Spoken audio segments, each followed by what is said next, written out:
I find at times I don't pay attention to the world, its noise, frenzy, and friction, the constant poking, jabbing, and fight that appears outside amidst the cacophony of voices, the control and dominance, or the heartbreak, suffering, and challenge that so many are facing.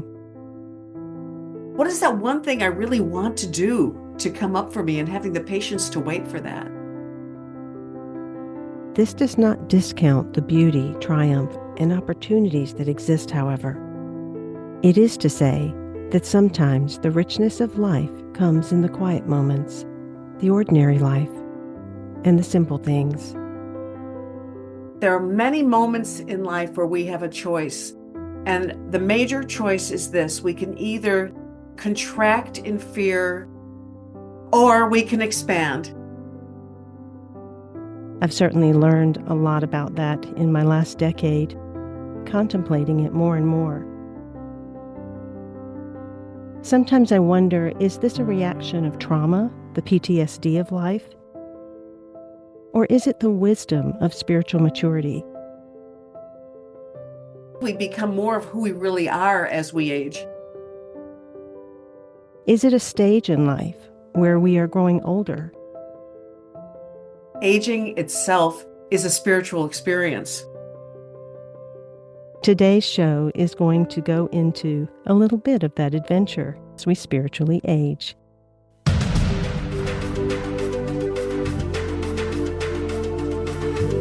Welcome. You have entered the realm of 1111 Talk Radio. Your host is SIMRAN. It's time to discover your own language with the universe. Empower yourself, broaden your mind, open your heart, and discover who you are. Now, here's your host, SIMRAN. This week, we begin by acknowledging the truth that in some ways, you are not who you used to be. You thought your image of yourself would go the distance, but it's cracking.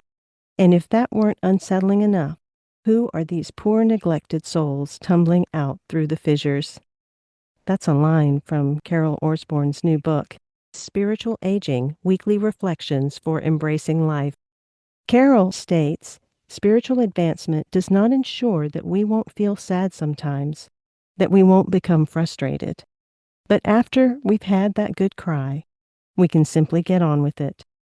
Her foreword is written by Dr. Harry Moody, and he said, true creativity in later life demands not only letting go of what we've outgrown, but the initiation of a journey into the wilderness to discover something in us that is wild and untamed.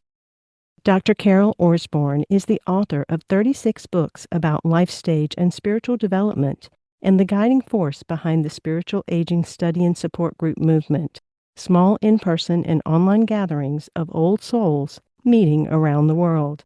She is an internationally recognized thought leader on the fulfillment of the human potential through all of life's stages.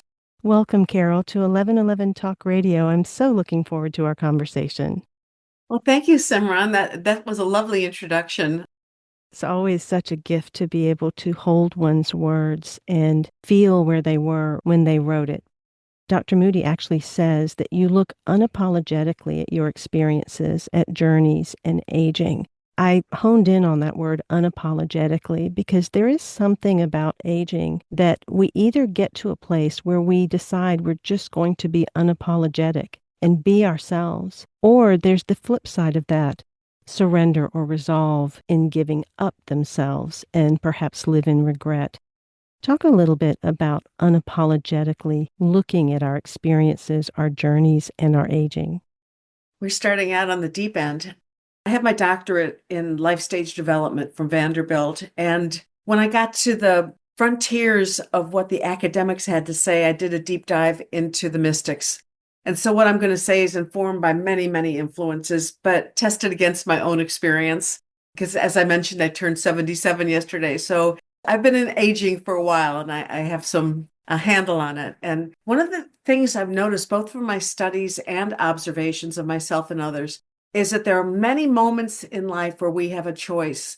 And the major choice is this: we can either contract in fear, self-protection, illusion, hardness, harshness, judging ourselves and others.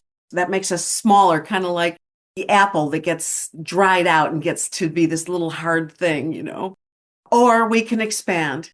So, contraction versus expansion. And spiritual aging is about expansion.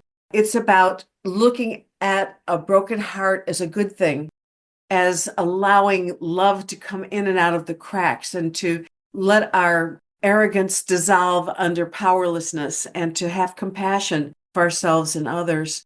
You have lots of beautiful quotes in there that begin some of the prompts that you write about, and one of them is by Thomas Merton. And he says the greatest need of our time is to clean out the enormous mass of mental and emotional rubbish that clutters our minds. Stopping apologizing for yourself is central to that. I'm going to say it's especially hard in older age to fight the urge to apologize for yourself because American westernized society tends to judge age as a failure. You end up feeling like you should apologize for being slow on the stairs or slow in counting out your money at the counter, embarrassed if somebody gives up their seat on the train or whatever for you. There's just a lot of shame and guilt just in growing old in this culture. But the other kind of apology that we need to stop offering is for the most basic expressions of who we are when it doesn't meet with external approval. And internal approval, when we've turned against ourselves and judged ourselves. Many, many people who are involved in spiritual aging are finding that beyond apology is this unprecedented freedom that we really didn't anticipate that we would ever get to experience in our lifetime. To get to that place of even considering not having to apologize or looking at oneself with loving eyes as opposed to critical eyes, it does require reflection, revisiting some of our life experiences. One of the first places that people have resistance is, number one, slowing down, and number two, letting themselves embrace the word old, because I think growing older, as you say in the book, is sometimes embraced, but we don't like to look at the word old or even say it out loud or claim it. Speak to how to embrace this more for the richness and beauty and wisdom that it is, as opposed to the shrinking back from it. I dreaded and resisted aging with the best of them when I was in my mid-50s, going into my mid-60s.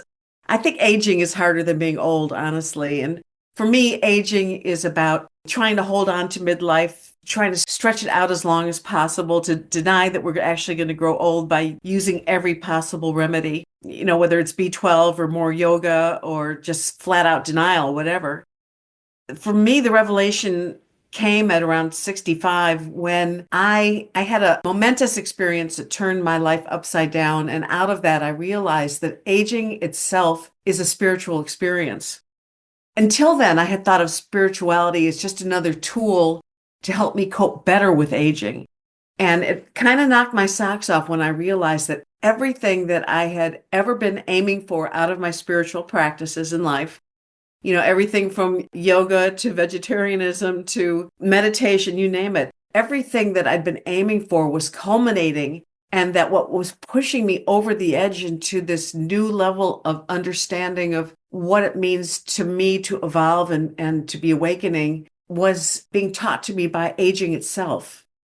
Within your book, you have various reflections, state quotes, offer beautiful questions for individuals to reflect on each of the weeks. And you suggest that they do this in a 2-year cycle, which is very powerful because it does take 2 years to actually change the brain. There are studies on that. Your comments and questions are so spot on, and I'm learning as we go. I didn't know why I picked 2-year cycles. I'm here back in the middle of a big career after having stepped outside for about 10 years. I call it retirement, but what I really did was I spent a lot of time nurturing myself and having fun and experimenting with things, and didn't think I was ever going to want to return back to a public position. But I got used to listening to my little voice. At some point, the little voice said, okay, you have something you need to share. You need to step back in. And I was a little reluctant about it, but I listened.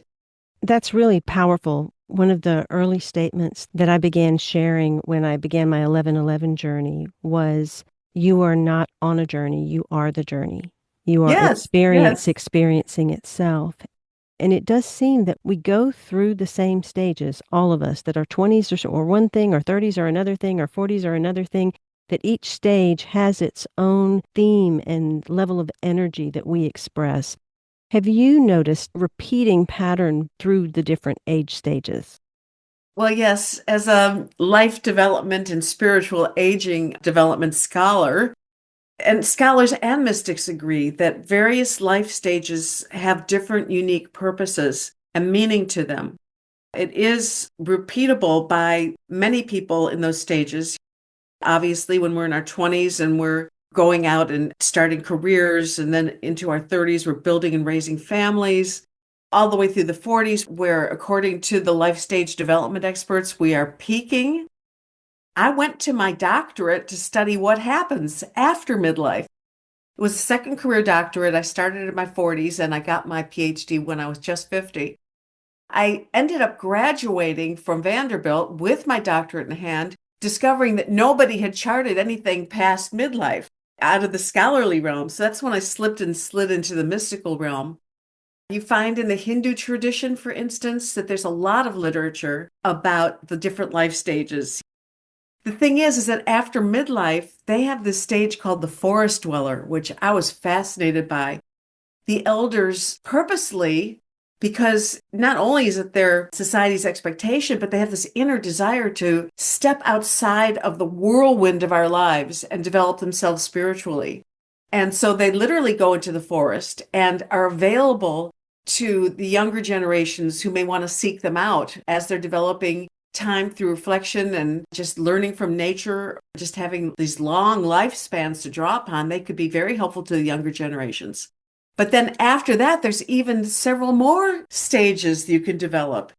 I invite everyone to use every age and stage, and particularly if you are in your stages of spiritual aging, to utilize this in the most powerful and spiritual, expansive way that you possibly can. We can have a faux, FAUX spirituality that will keep us stalled at any age. As an example, younger people in their 20s may think that they have discovered freedom because they're doing everything opposite from what their parents asked them to do. But it's possible that they are just in knee-jerk reaction to what they learned as a child. So there's no more freedom in being in knee-jerk reaction than as if they were in outright rebellion. But, there's a place beyond that, which is freedom to pick and choose. Well, that's true of every life stage. There's the progression, but there's also the ability to stall. So in my studies, I've noticed a lot of people stalling in that reactivity stage. They haven't really gotten past their 20s mentally and spiritually. So I feel called to help people look and see where they're stalling out and how to get them moving forward again. That begs the question and a little bit of explanation for individuals about the distinction between spiritual aging and spiritual maturity. Another good question. I define spiritual aging as spiritual maturity. I'm not interested in just growing older by adding years and wrinkles and getting harder. We become more of who we really are as we age. If you're the kind of person that has tended to make selfish, self-centered, greedy, egotistical decisions, you may be growing older, but I wouldn't say you're maturing in a way that is indicative of how I think of spiritual maturity. So again, it goes back to that expansion versus contraction. This is from her book, Spiritual Aging. In many ways, the rewards wrested from growing older are greater than we'd ever expected. But even here, advancing toward the peak of adult and spiritual development, rising to meet life's many occasions, is sometimes more than we can bear. Just when we begin to celebrate a degree of mastery, something unexpected raises the bar. We encounter old wounds we thought we'd made peace with long ago. Hopefully there's something in your life that's been with you all along, or that wakes up somewhere along the way, that is a seeker in terms of an experience of life and increasing compassion and less ego. And those things, you just may not know how to get there. And so what we need are way showers. Since we can't look toward gerontology necessarily, or the scholars to show us how to turn aging into a spiritual expansion, we have to look to those people, and there are plenty of them. It's interesting. I think the baby boomer generation who have been seekers now for 40, 50 years or longer, we're kind of having a generation-wide awakening. Not everybody in the generation, but enough so that it's starting to me to feel like how the 1960s felt when there was an expansion of consciousness. And that didn't go away. It went underground, but it's here and kind of grassroots awakening that is happening right now. That's beautiful to even consider a grassroots awakening. The thing we are most afraid of knocks at the door, or simply we forget for a time how small we are and how big the mystery is. There's so many myths, okay, we don't want to revile aging, so let's worship it. Let's say that everybody who's old is wise. And that's not true. I mean, I know plenty of people who've gotten really old and have gotten much more selfish and foolish. So just growing old is only half the story. You have to bring that other half. There is this fear of losing our significance or releasing the identity that we carried, fear of dying when maybe it's only an identity that wants to die. We just keep looking to reinvent. We keep looking to move at that fast pace. We in this Western society must slow down in order to speed up our spiritual expansion, and how that involves this mental and emotional rubbish cluttering our minds to start to appear. I guess it has to do with, are your listeners aware of the little voice that's whispering to them that loves them unconditionally and can be trusted to put them on the right path for them? The sense of feeling called. I believe we all have it, but I think we also tend to override it or ignore it because it may not match what we think society is demanding of us. The dominant image of what it means to be aging successfully in our society is dictated to us by the advertisers who adore the 85-year-old who is doing yoga by standing on her head, or the 90-year-old that just climbed to the peak of Mount Everest. It's or walking hand in hand in the vineyard that we own with our husbands. These are the only old people that we're supposed to admire. The images come to us over and over again, so we get brainwashed.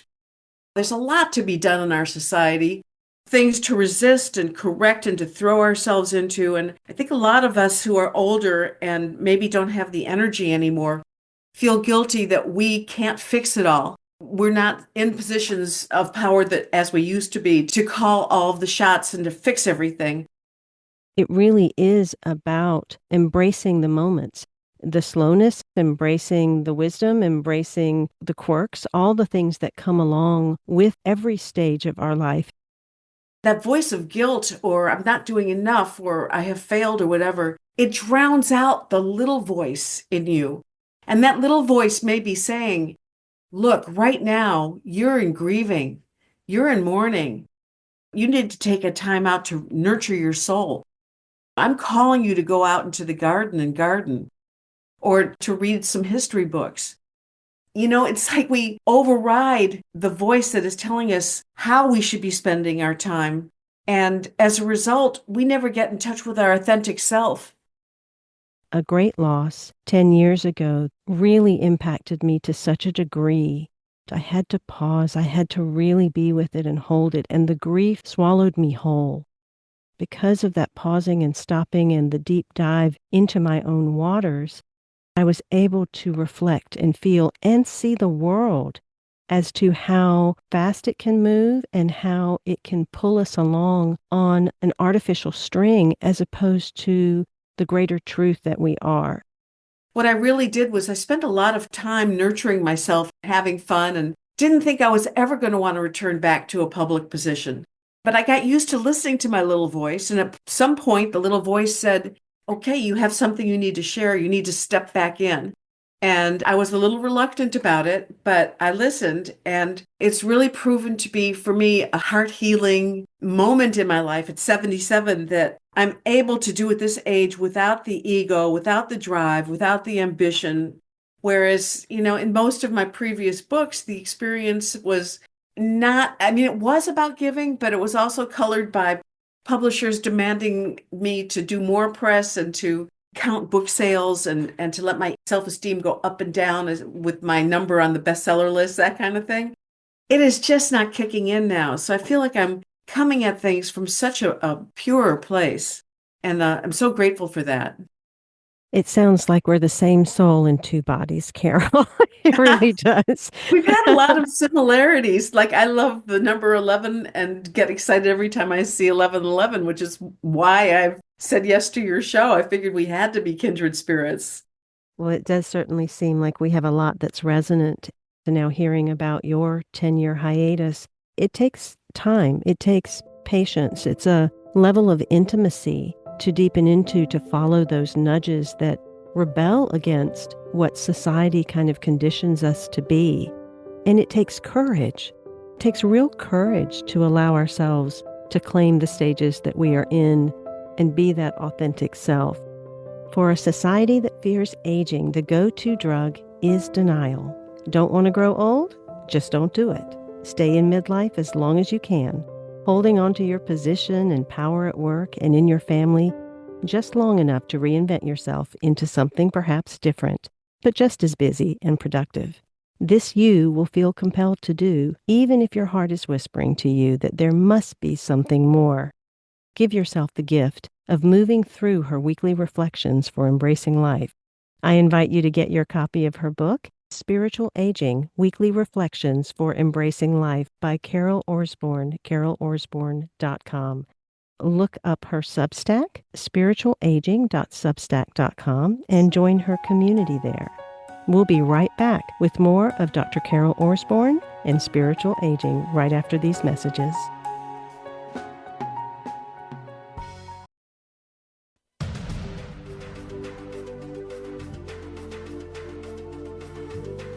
You are listening to 1111 Talk Radio.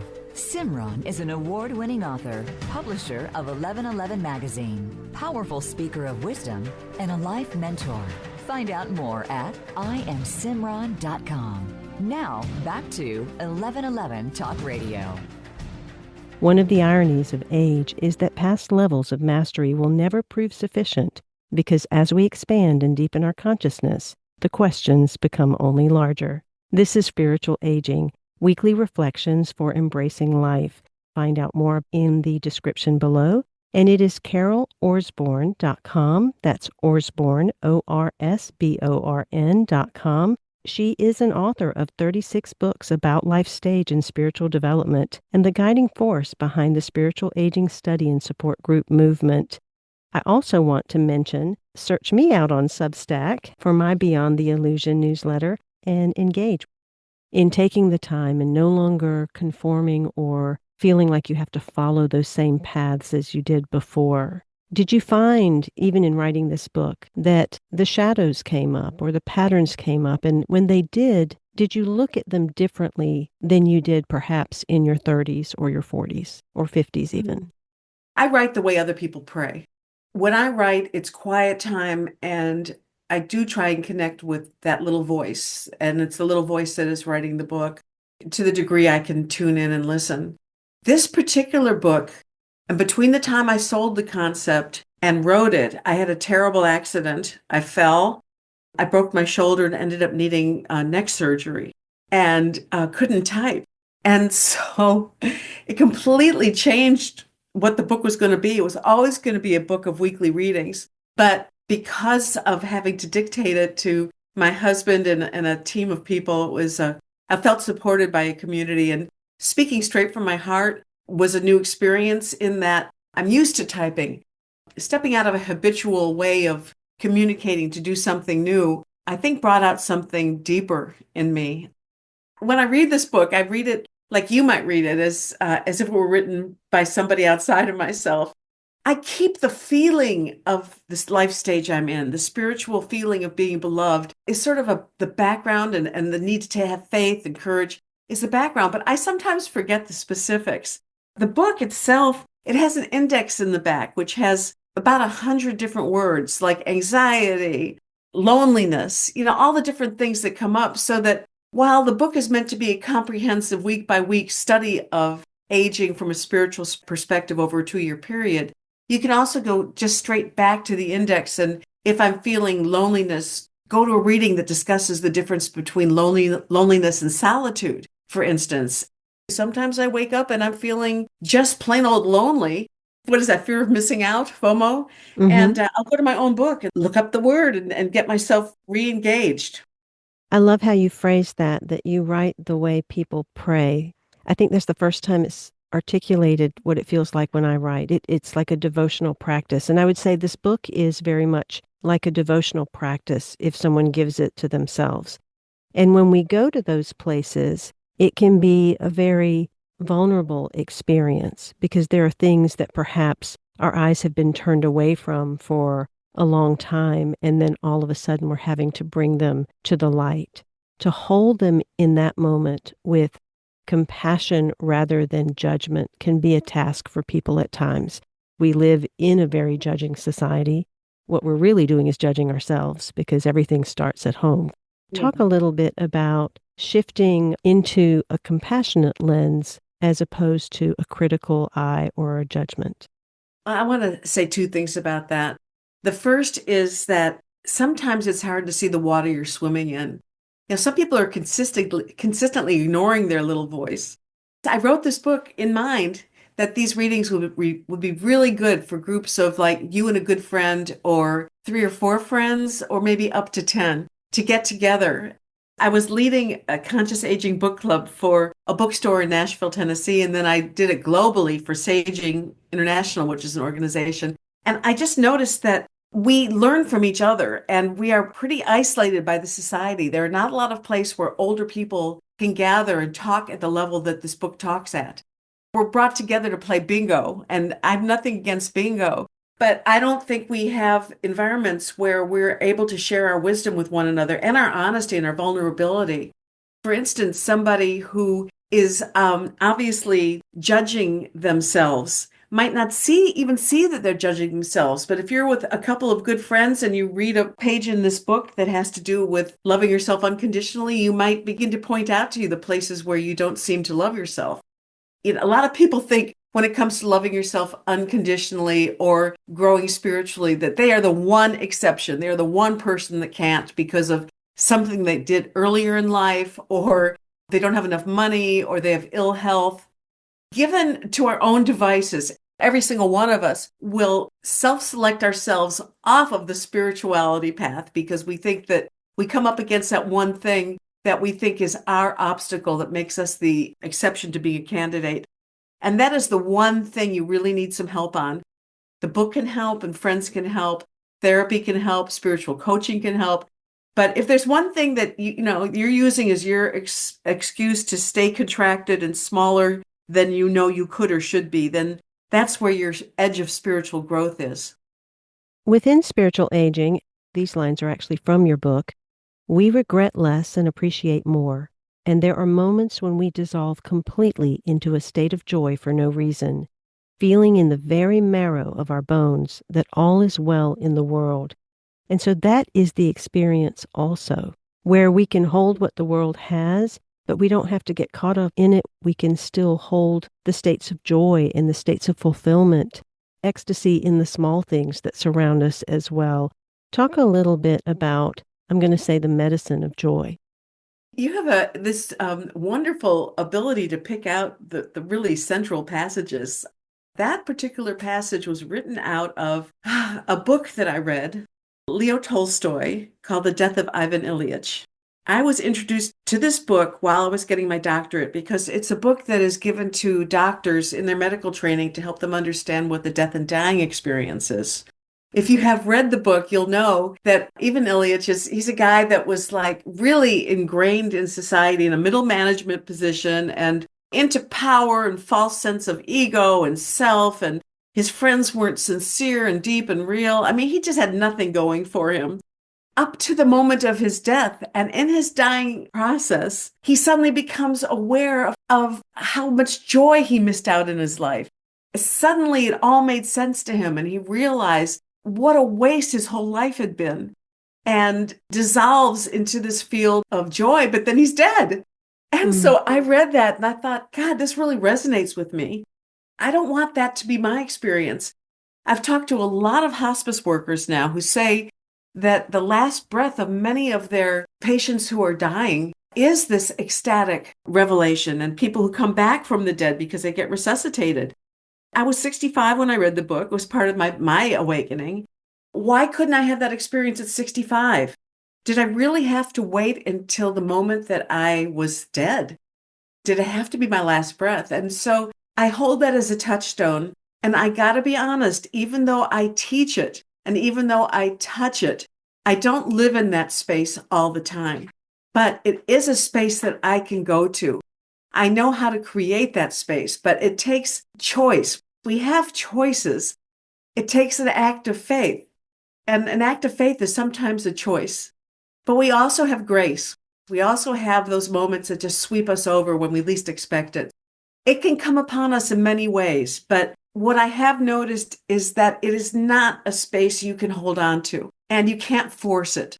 This book is really good about teasing out the faux, F-A-U-X, spirituality. I teach and I believe that the purpose of old age is to become whole, and that is to become authentic. If I'm mad and I accept that I'm mad, I don't stop being mad. I'm still mad. But I have a witness to my anger, which gives me more choices as to what am I going to do with that anger. And often that anger will pass in and of itself. Same with sadness, same with shame. It's about observing and loving yourself. Come as you are, party. And that includes joy. You started out this conversation talking about all those rascals that come out of the cracks as you age, all the things you regret and the aspects of yourself you thought you had left far behind. They reemerge. They are here for us to embrace and love ourselves in our wholeness, and that includes joy. In my own sacred trilogy, much more esoteric than your book, it divides the human into our three parts. Our identity is the first book, and our shadow animal nature is the second book, and the third book is our humanity, the part that gives ourselves our own grace. And after moving through so much grief and trauma, what I came to was joy can still exist amidst all of that, but that we have to get to a place of defenselessness, that we have to get to a place where we no longer hold the barriers to love, especially the love to ourselves. Course in Miracles has a lesson, in my defenselessness, my safety lies.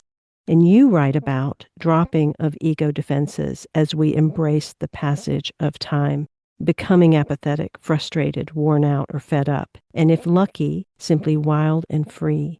We get to choose how we spend our time, how we waste our time, how we find fulfillment. I think that there's a gift in learning how to be bored. And there's a gift in finding fulfillment. Will you talk a little bit about that wild and free self that finally learns how to waste time and find fulfillment? I don't set out to waste time. I think time is so precious, but that doesn't mean that every moment is busy. Calling it wasted time is really that judgment voice, that looks at it that way. And you may have to train yourself to have time that is not filled. You may have to retrain yourself to make it okay. A lot of times when I'm leading groups, especially small groups with like 3 or 4 people, there comes to be a moment where there's silence, where nobody speaks. And when I was younger, I panicked if I was leading a group. Or if I was in front of a big audience, 100 people, and I asked for questions and nobody has a question, I used to panic and babble to fill up the time, This fear of quietness and of emptiness and of time that, we sometimes call wasted. I have found if I have the patience to sit there with it lovingly, when somebody finally speaks, if I don't panic in the middle, it can be on such a deeper level. And same with myself. If I allow myself just to hang out doing something that other people might think was unproductive, that when I actually start to do something again, it's like waiting for that. What is that one thing I really want to do to come up for me, and having the patience to wait for that? And that has to do with serving the world too. I think there's a lot of people out there churning their wheels, trying to save the world by writing postcards or walking in protest marches or whatever. If you're called to do that, that's great. I think a lot of people are doing it because they're not willing to sit and wait to hear for what is their true calling. And in this day and age, it might be just being nicer to the clerk when you buy your apples than you used to be. In this day and age, it's like spirituality has to be practiced on the micro level. We have many, many opportunities every day, but if we're busy sitting there beating ourselves up because we're not leaving a legacy or what we hope to have accomplished in our lifetime didn't happen, we're not available for the genuine exchange of love, which has to take place, heart to heart. And one of those hearts is heart to heart with ourselves.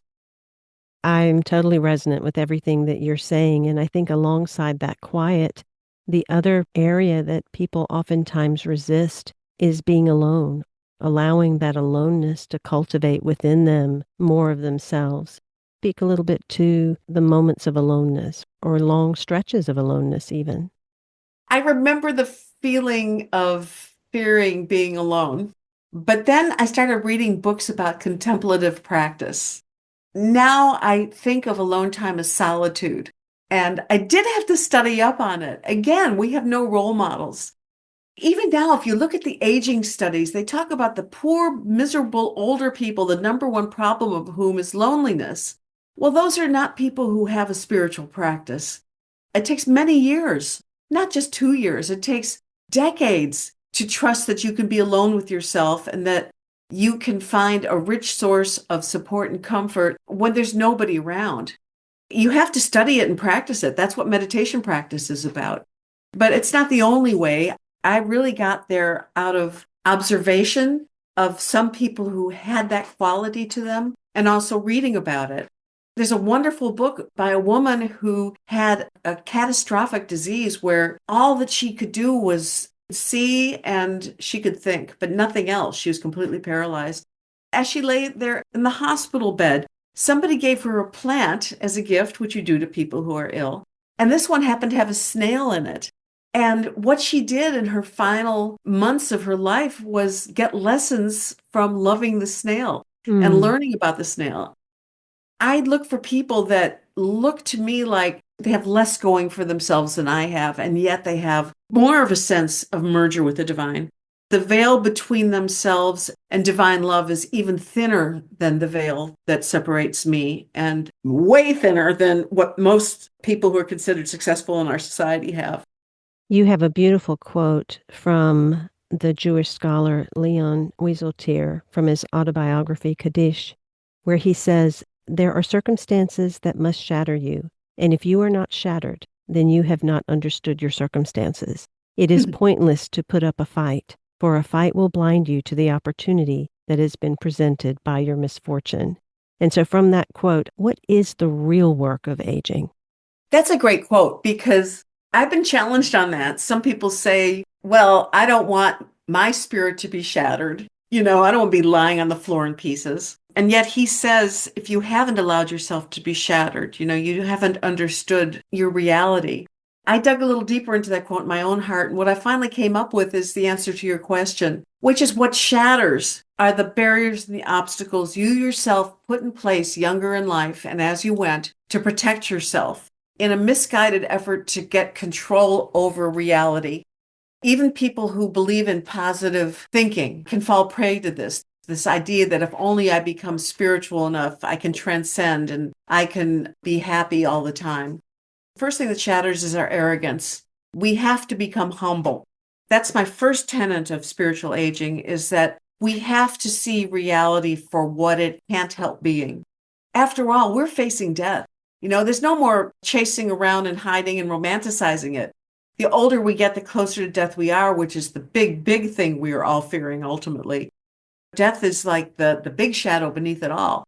Making peace with death, confronting it, coming to terms with it, whether through a faith tradition or philosophically or going to work at a hospice center, it's very hard to advance in a genuine spirituality that won't crumble beneath your feet when you're on your deathbed if you haven't made peace with death. And then the second thing goes hand in hand, and that is learning that you're beloved no matter what. And that is a way to start practicing coming to terms with death. When you've lost a loved one, when you've lost your job, when you're depressed, there are spiritual practices that help you be receptive to the possibility that your being beloved by the universe is not conditional. And the thing is, you cannot discover that it's not conditioned on anything until you've lost all your conditions. So in other words, when you're younger, and if you think you're beloved of the universe because you've written a best-selling book, or if you think you're beloved by the universe because you just ran a race, the sort of spirituality that says, I'm going to Disneyland, that's where a lot of that spirituality comes from. You're still winning and discovering that you're admired or respected conditionally. What happens when all of that gets stripped away from you?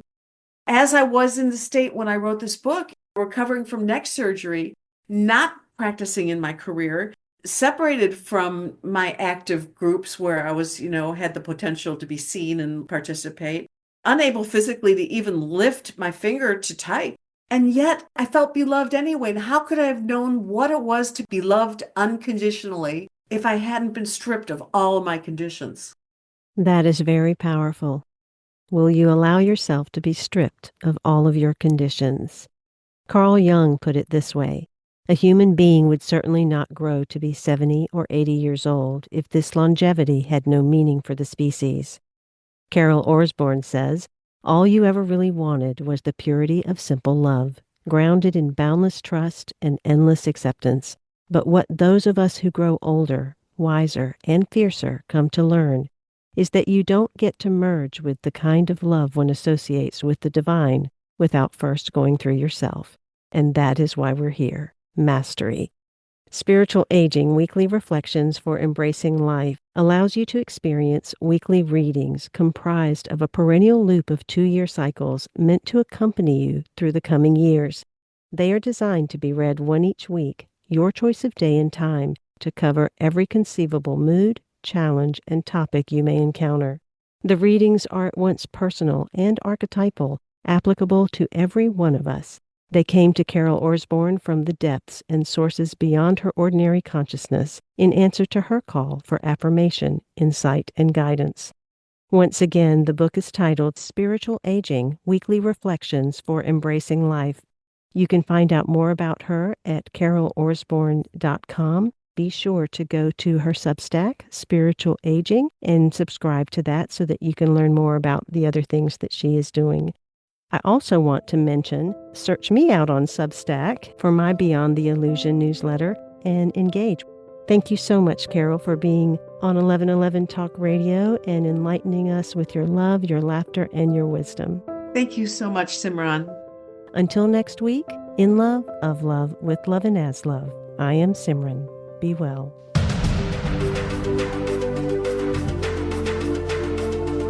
Thank you for opening your mind to a new reality, your heart to greater compassion, and your experience of aliveness with 1111 Talk Radio. Join host Simran next Tuesday at 8 a.m. Pacific, 11 a.m. Eastern Time to step through the gateway of conscious living. You are not on the journey. You are the journey.